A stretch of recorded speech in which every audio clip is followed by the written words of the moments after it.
Hello, welcome to Conversations with Marléne and Pascale. Today we're going to be talking about the last in the series of people-pleasing behaviours, and today we're going to be talking about adapting.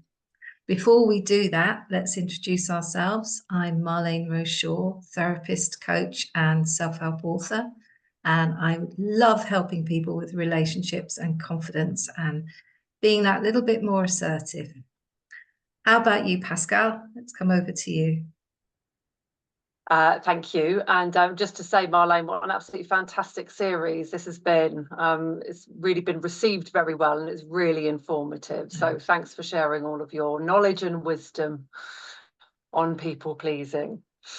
So my name is Pascale Lane. I'm a therapeutic relationship and confidence coach, and I work with women who are in unhappy relationships and help them to decide whether to stay in the relationship and fix it or leave the relationship and start afresh and really work out what's best for them and what's best for their family, particularly if they've got children, and create the life that they deserve. Fantastic. Yeah. And it's so good for people to be able to get some help when they're at that point, because I know that we can go round and round and round in circles for a long time trying to make that decision. It's very difficult. So it's fantastic that absolutely that you can help people with that, help women with that. Yeah. I love it. So adapting, Marléne. Yeah. Spell it out for me. Adapting. What is adapting? Well, so far in our people-pleasing series, we've looked at rescuing, and we've looked at fixing, and we've looked at conflict avoiding, and we've looked at overgiving. So adapting is the kind of the fifth one that I've identified working with thousands of people over the years, of the things, the ways we people please. And it's really important that we are able to look at the different ways we people please, because then there are different ways of overcoming each of those. So if we have an idea, a clearer idea of what we do, more of one and less of another, then we have a kind of a guideline of what we can do to actually overcome that. So adapting, what is adapting? Adapting is when we go along with other people because we want to kind of fit in. It's the type of people pleasing we do. We may do it on a very basic level, like just nodding and agreeing with people all the time, even though in our heads we're thinking, I don't agree with you, but we don't want to sort of speak up, and that's okay. We do that for manners sometimes. We don't have to kind of be pushy and say, no, I don't agree with you, and have an argument with somebody. So there's nothing wrong with being a little bit sort of flexible and a little bit kind of tactful and polite.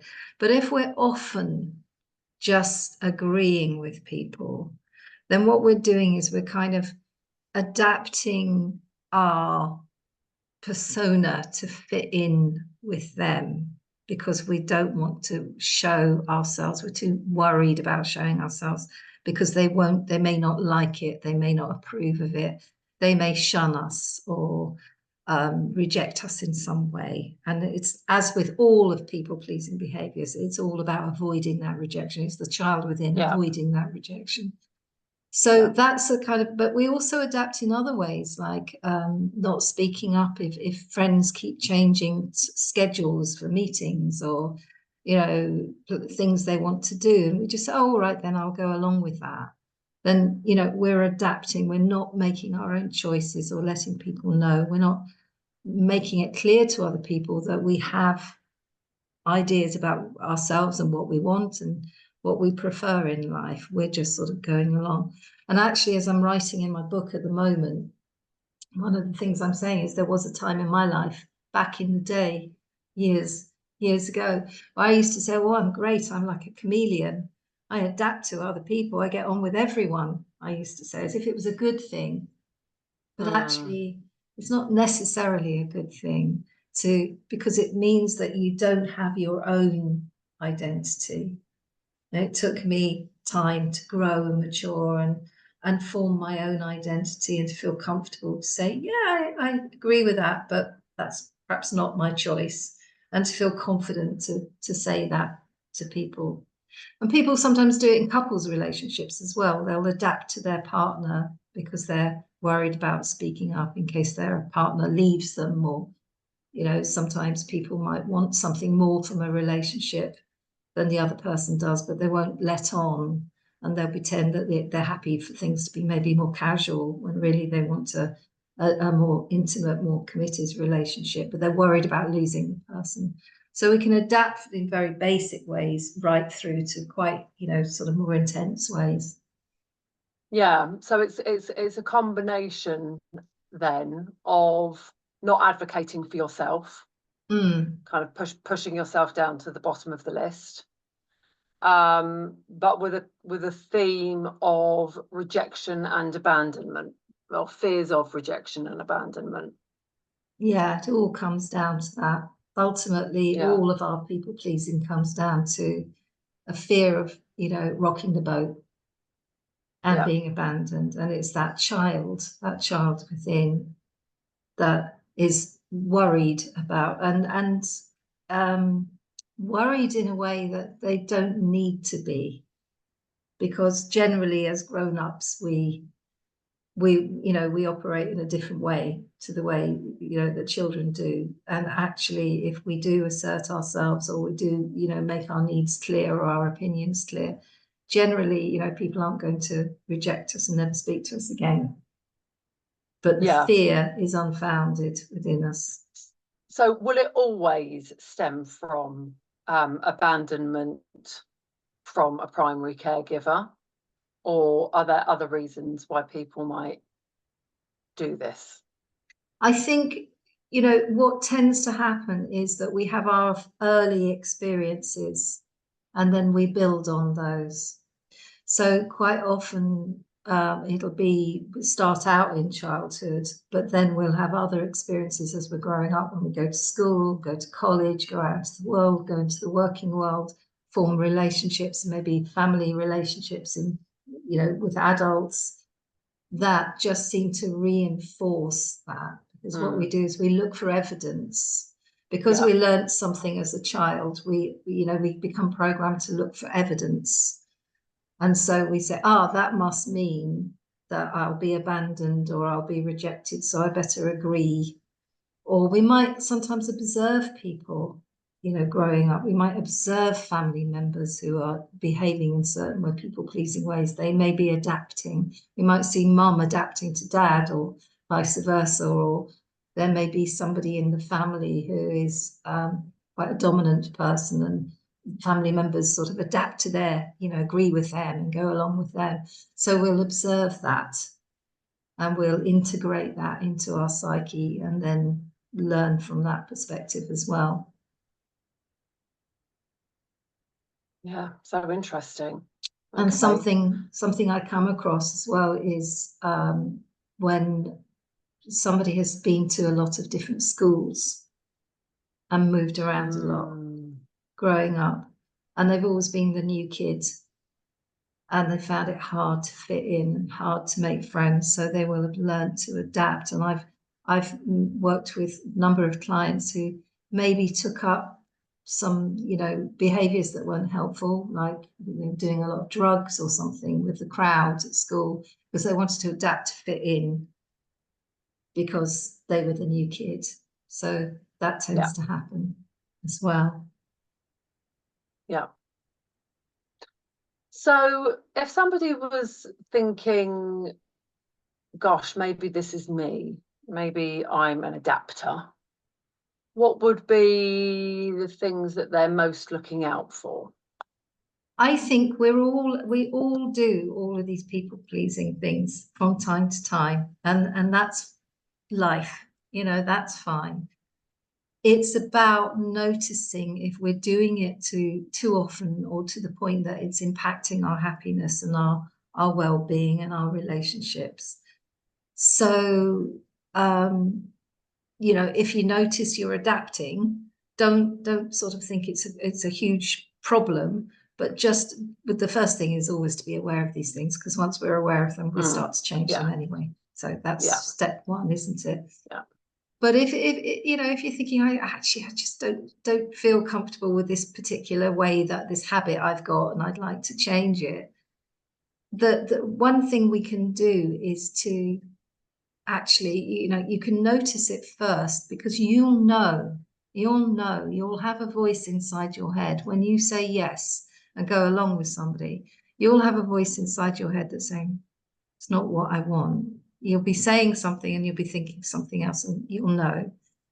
And also your feelings, you know, I always say our feelings, not our emotions, that's something different, but our feelings are our best friend. They don't lie to us. Our feelings, that inner niggle, that voice and that feeling in your body a bit that says, this just doesn't, my energy, my vibration doesn't feel quite aligned here.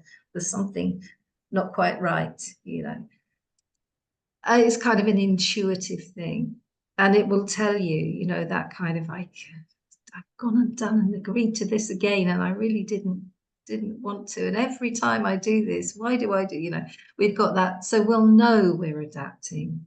And we'll also find that we're doing things, life is a bit stressful for us because we keep fitting in with other people's plans, maybe, and we, you know, that's causing us inconvenience. So that's how we all know. And what we can do about that, there's a couple of things we can do. One thing I say in my second book, How Kind People Get Tough, I've got a section in there that's, you know, just choose. So when somebody says, do you want to do this or do you want to do that? It doesn't matter if you don't care, choose something, because that gets you in the habit of not bending to other people's sort of choices. You just choose some, get in the habit of choosing, because that gives them a message that actually they need to consult with you and ask you, you know, and consider you, rather than think, oh, well, she always goes along with whatever we want, so we won't bother to ask her. So get in the habit of being a bit more choosy, even if you're not a choosy person. Just do it in a sort of a kind way and do it in a gentle way, but do it. But the most important thing about adapting is know your values. Get really clear on your values.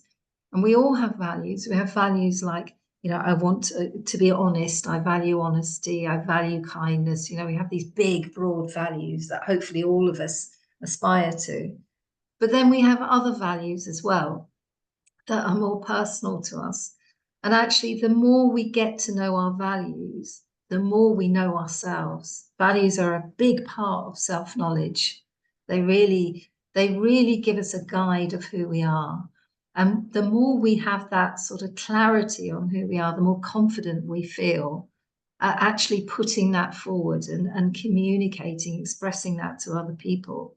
If we're not clear on what our values are and somebody says something and we kind of have a niggle about something, but we're not quite sure, we might find ourselves sort of agreeing and going along because we haven't got anything to sort of solid to compare that with. But if we have that kind of inner strength, that solid feeling within us of that, yes, this is my value and I know this, then we can say, yes, I agree with you. And yes, I'd like to do whatever it is you suggest. Or no, I don't. That doesn't align with me. And we'll feel more confident to do that. Yeah.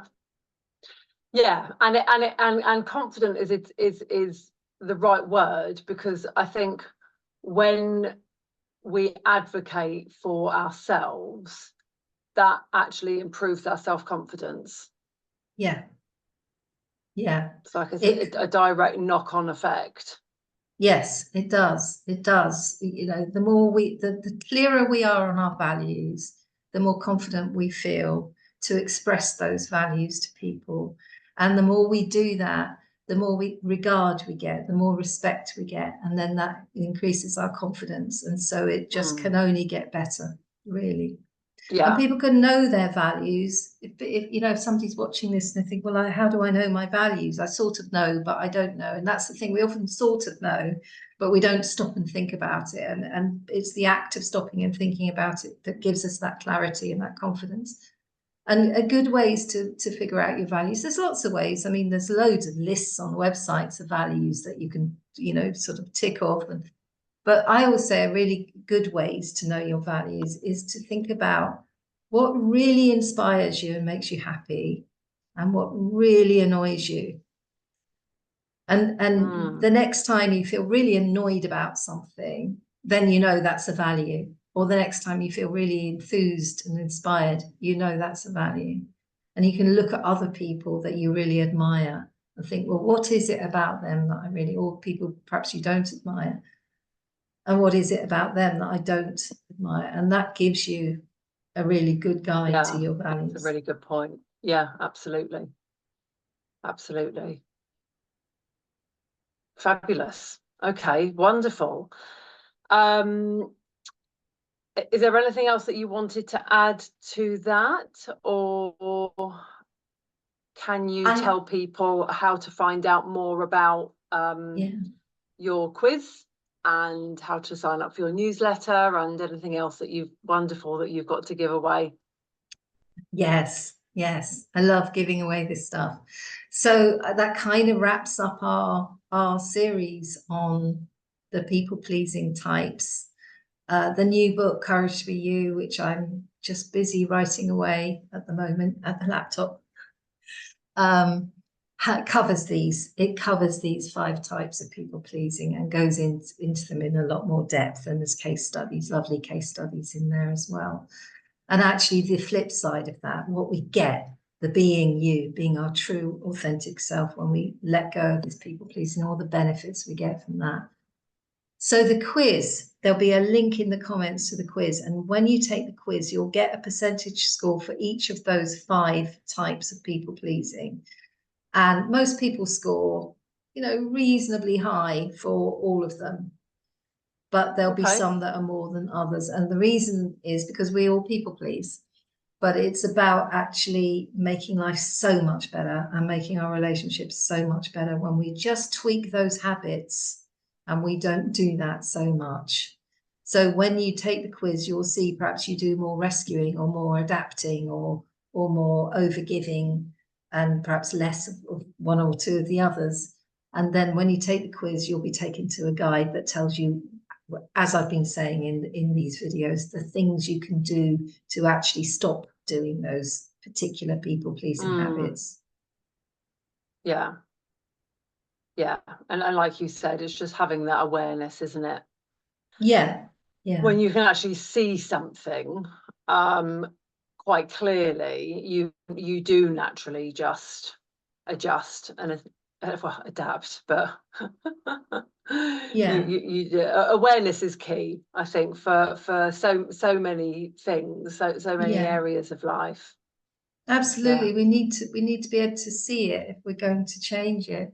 And actually the thing with the people pleasing, what I find is, if people talk about, I must set boundaries. Well, that's great.